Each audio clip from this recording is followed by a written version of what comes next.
Wow, thank you very much indeed. Can you hear me okay with this this thing? It makes me feel like a motivational speaker or something. I'm going to tell you how to get rich and have a wonderful life. Of course, I want to just say thank you very much to Professor Long, to everyone at the foundation, to Helen. I can't believe she did that at the top of her head. That's amazing. My life is in your head. Isn't that awful? You should get rid of it now. But also, thank you very much for you. I can't believe it. It's a Sunday afternoon, and here you are, listening to me talk about demography. And what makes this even more unusual is because, of course, demography and demographers, we're not very popular, because whatever population issue there is, it always seems to be wrong. There's either too many people, we've got too many people in the world, it's too crowded, there's too much of a problem in the world, we've got too many young people, we've got too many migrants, or we haven't got enough people in the world, there's not enough people, there's too many old people, right? We're facing extinction and decline. And so it's a little bit depressing, and that's why I don't normally get invited to give big lectures, because people always say, you know, this is very depressing, very miserable, particularly on a Sunday. So anyway, I shall be talking about this, a population problem in Taiwan and Pacific Asia. Now, of course, in this part of the world, we tend to concern ourselves rather more with two particular issues, right?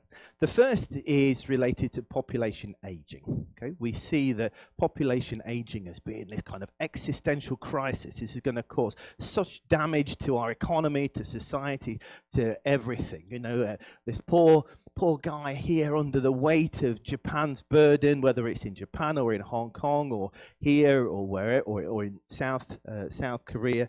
It's seen, of course, to be one of the big threats to mainland China's perceived role as the world's #1 economy in the 21st century.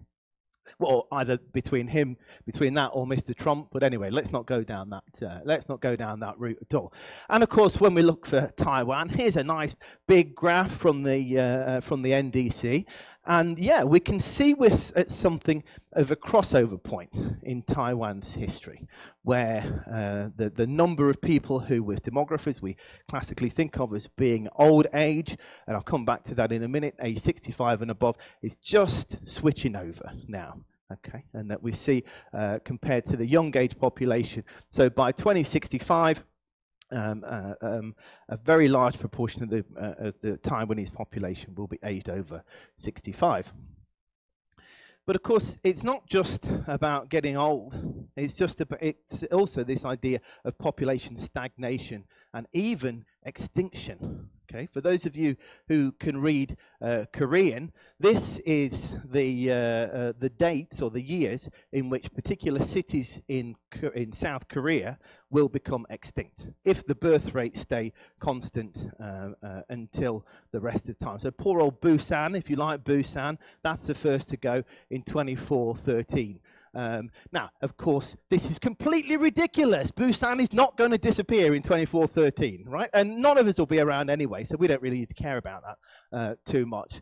The Japanese take it to the next level and calculate to the second the date at which there will only be one person left in Japan. I like how they specify it's got to be around 15 years old, because obviously the rest of this is completely believable. Luckily, when I calculated this a couple of months ago, it's going to occur here at about 3 o'clock in the morning. So everyone will be asleep anyway. We don't need to worry about when Japan becomes extinct.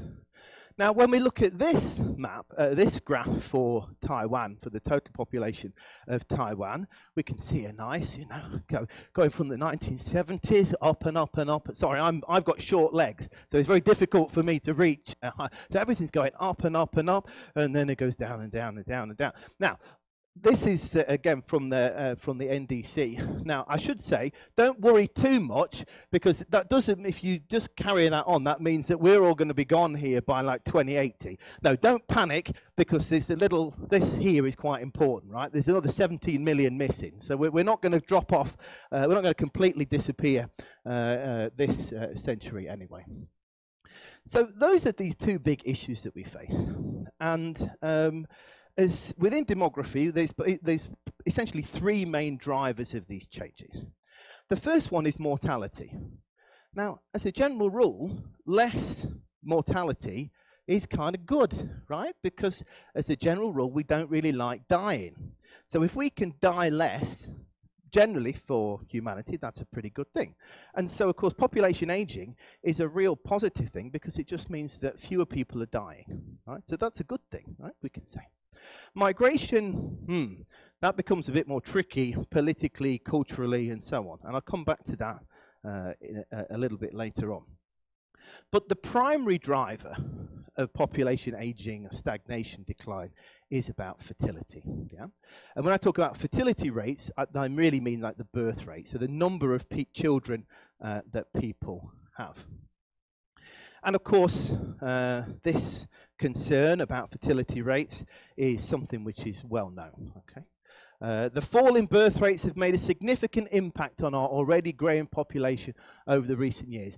This phenomenon will indeed cripple our city's development, development. There's a Taipei mayor from a few years ago. I'm sure this quote is familiar to you. The low birth rate is a national security issue. Yeah? It's not something we should be a little bit worried about. This is a national security issue. And so in response to this, the government must not be idle, and that national security level measures should be taken, right? So this is pretty full on, right? This is pretty big. And of course, it's not just in Taiwan, this is all over this part of the world. We see many, many different policies that have been brought in this part of the world to encourage people to have more children, right?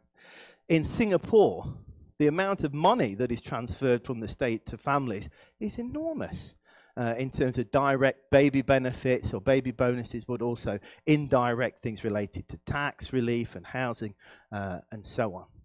In South Korea, tremendous amount of money has been invested both in terms of traditional social welfare, but also childcare and other baby bonuses. But then you have these other plans. So in South Korea, they decided on one particular Wednesday a few years ago, they're going to switch the lights off so everybody can go home, you know, and just imaginative, I suppose. And if you really want to, if you've got nothing better to do, there's actually, it really makes me cringe. In Singapore, there's actually a rap. They did an online rap about, and yeah, I know, I can hear it was just sinking. I know. It was actually sponsored by Mentos for some bizarre reason. You know, the little sweets, a little bit. I have no idea why. But anyway, maybe your breath smells better. You're more likely to have a. Oh, anyway, let's not dwell on that. But this is these kind of like these ideas for increasing the fertility rate. Wow, people in Japan are being paid to have babies, and it seems to be working. Yes, we don't need to worry about this anymore. Oh, okay, never mind. Fertility rate went up a little bit and then went down again afterwards. Okay, all right, that's Japan. Don't worry about this. Okay, let's look in Singapore. Hooray! Singapore's fertility rate looking up. It's going up. You know, everything's going well. Hooray! Now that's great. This is the fertility rate here. It's not really the kind of upward trend that you will be looking for if you wanted. This is the average number of, simply put, the average number of children per woman, and it's kind of going down. It's not really going up. And we see this in all these different regions of Pacific Asia. South Korea now has has the lowest in the world, one of the lowest fertility rates ever recorded. It's about as low as East Germany, just before the fall of the Berlin Wall, which was one of the lowest ever seen. And of course, here in Taiwan, we've seen this move, as this book chapter from Li Mei-lin said, you know, the transition from anti-natalist to pro-natalist policy. So a move away from encouraging people to have fewer children to encouraging people to have more children, and lots of various different policies, either at the national level, but also at the subnational level, at the city level, at the provincial level. And how has this worked out? Eek. Well, unfortunately, if we measured this purely by the fertility rate, it's not gone so well. The recent report here, Taiwan's fertility rate is the lowest in the world at 1.2 Now, the Taiwan government challenged this. They said, no, that's not fair to say the fertility rate is 1.218, and it's not fair to say it's the lowest in the world. The fertility rate is actually lower than 1.218. The fertility rate is actually 1.06. And if you look, South Korea's got the lowest in the world, not us, if you do the proper calculation. So that's a kind of it's not the best argument to win, right? You know, but the principle is still there. The principle is still there. And so we have this idea about how all of these things link together, right? That we see this very low fertility rate is presented as a national security threat. And of course, who is then responsible for this national security threat? Well, it's you, for not having the adequate number of children. You are the national security threat. You are the new missile, the big red button, right? This is you. This is your fault. And the problem is that this is not something that's familiar to, that's unique to Taiwan. This is something we see in all different parts of the world. That there's this association between just not doing what you should be doing, right? That childless millennials are selfish. Well, you know, we would use a different word where I'm from in the East Midlands, in Nottinghamshire. But anyway, you get the gist, right? That basically, you're more interested in buying avocado on toast and drip coffee than having children, okay? And this is kind of the way that this is sometimes presented. You're more interested in staying at home, living, you know, being a parasite single, living with your mother, playing video games, you know, or not even interested in dating at all. This kind of herbivore males, you know, grass-eating men in Japan who are not interested in having sex or dating or anything like this. What else? You know, oh, look at this sad thing. Oh, everybody's given up. You know, they're not interested in career. Career, they take it to another level. You've given up. You have the Sampo generation who've given up. You can't see this, but courtship, marriage, and children. Then you give up employment and home ownership. Then you give up interpersonal relationships, and then you give up hope. But it's really depressing. Right? This is so sad. But this is the kind, it seems acceptable to say these kinds of things. I think it's awful. I think it's crazy as well. This is from Hong Kong. This idea that women are more interested in consumption goods. They're more interested in luxury items rather than. So it's very difficult to say that without looking at women around, because I'm just going to look at. I'll look straight in the camera. That it's this really kind of toxic narrative. But this is not just in the newspaper.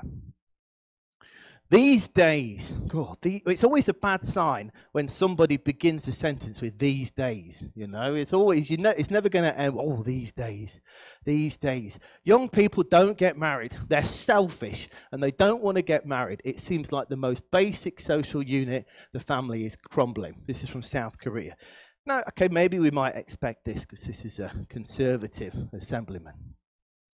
The young appear to prefer to invest limited resources and capital on themselves to fully enjoy their life rather than form a family. Now, that's a professor. That's not the media. That's not some conservative guy in Seoul. This is a professor. Perhaps people in Korea are becoming selfish since they don't want children of their own, but expect society to provide more and more children in the hope that their own elderly life will be socially and financially secure. This is the last one. A counter-traditional individualism has liberated young Asian, particularly women, to indulge themselves in the personal pursuit of hedonistic culture, foregoing traditional family values and obligations. So this is it. Avocado on toast and drip coffee. This is the hedonistic culture, which is breaking down family society in Pacific Asia. So then when we look at all that, we don't stand a chance. Yeah, this is the way that this view is presented, that this move towards individualism and hedonism and kind of I have to say it, I've never once been in South Korea and felt this is a hedonistic culture. But anyway, you know, and that we don't stand a chance, yeah? That we have this silver tsunami. We're not going to be able to change aging. It's just going to wash over us, yeah? And similarly, we're just going to become extinct, yeah? Those graphs, the Japanese, the Koreans were right, that we're going to go the way of the dinosaur. And rather than this kind of, you know, meteor wiping us out, it'll just be this very slow drip, drip of expensive drip coffee that we're buying instead of having children, right? This is how this is presented. Now, you may have noticed I don't really buy this, yeah? I don't really believe this. And I want to try to explain a little bit of the reason why. The problem is that we've taken a demographic problem, so-called, about aging and population decline, and then tried to look for demographic solutions to that problem. We're keeping it all internal, right? A linear problem or linear issue. Now, of course, the problem with that is that we've not very well defined how or what the problem actually is. And until we do that, it's very difficult to us to best to determine the answers to that. We're terrified of the number of people aged 65 and above, right? And yet this is kind of weird because, I mean, I'm not 65, but I just imagine that, you know, when you're 64 and 364 days old, you know, you're fine like this, walking along, and then on your 65th birthday at midnight, oh my God, you know, oh, nothing works anymore, and I'm miserable, and I'm going to just leech off the state, and I'm going to quit my job, and I'm going to get cancer, right? This is crazy. It doesn't work like that, right? And yet this is the assumption that we've built up, that something major happens at age 65. We should be worried about age 65 and above. The second problem, which has not appeared to be very well considered among people who are pushing us all to have more children, is that babies don't work. They really don't. I mean, not these days. I mean, okay, we could start putting 4-year-olds down coal mines, but we don't have coal mines anymore, so we can't even do that. You know, 4-year-olds can't become data scientists, which is what all of my students seem to want to become these days. So, of course, if you're born today in 2019, you're not going to enter the labour market until 2039, probably, maybe a bit later. Now, of course, making a plan for 20 years down the line is very unusual for government. But the also kind of unusual thing is that the labour market will be completely different in 20 years' time. And this is what I'll come back to a little bit later when I talk about demographic metabolism. That yes, populations are getting older, but they're also getting healthier and richer and more skilled and more productive and more educated. So we can be kind of positive about that. So my argument is that instead of just considering things internally as a kind of a population issue, we always have to consider it about how the characteristics of the population change, but also the institutions. One thing people say a lot in Taiwan, actually, is we've got to be really worried because there's going to be much fewer young people, and so that's going to be a problem for the military, right? How are we going to sustain the military? Well, it's definitely true that there are going to be a lot fewer younger people. But the characteristics of those younger people are changing as well. They're better educated, they're healthier, they're fitter, they're maybe even more, they could become better soldiers, right? But also, the institution's changing as well.